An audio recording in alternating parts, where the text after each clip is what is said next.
I'm not as fond of. I actually learned these exercises after shoulder surgery, okay? And just from some overuse and aging and all of those wonderful things, I've actually had both shoulders operated on. One of the things that you find when you get the shoulders operated on is when you come out of surgery, you don't have that range of motion or strength that you had, and you have to go usually back to physical therapy to start working on that. The finisher is a great rehab tool for that reason. What I'm getting ready to show you is not something that we necessarily would use for fitness or for conditioning. This would be more for the lines of rehab, and let's show you a little bit about how this works. The finisher can be mounted up on a wall. It's nice and flush to the wall. It's vertical, and we've got our protocols of exercise up on the top, but we're not going to use all of them because you simply won't need to use all of them. Some of them will be duplicated when you're in this position, okay? The first one is our push-pull. It's very simple, and I'm just grabbing my sliding pads, and I'm just moving them up and down like so, okay? The next one is our ladder climb. Again, this is not about whether we're getting stronger or conditioning to do an athletic event. This is just trying to get the shoulder back to motion, full range of motion, and getting some basic strength back. On our sweeps, our right arm and our left arm sweeps, no reason to have a spot on there for support. So now we're just talking about our sweep going back and forth like so. All right, and then my left arm sweep like so. I've got my right arm sweep out of 45.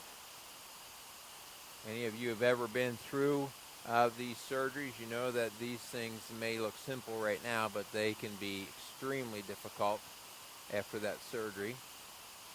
And we've got the left arm, 45. Okay, I'm going to do the right arm 45 in the opposite direction.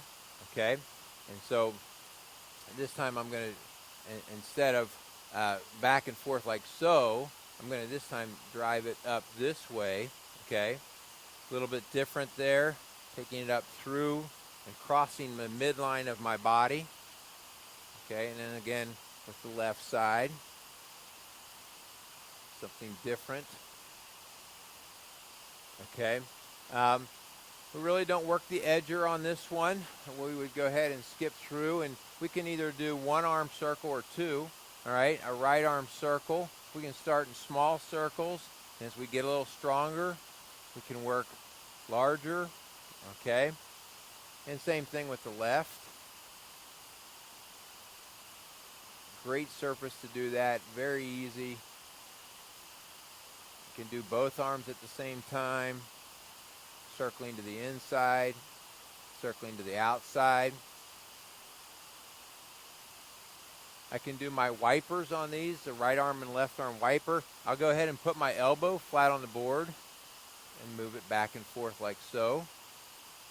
All right, isolates half of the arm and shoulder.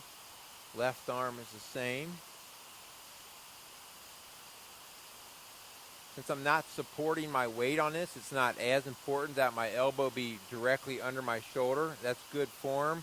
But if I were out a little farther, since we're not really supporting any weight there, that's not the critical issue. And then the arc, the right arm arc, again, I don't need to support myself on the board.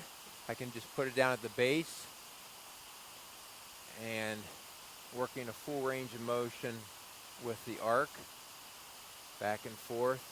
And then I'll do my left side, like so.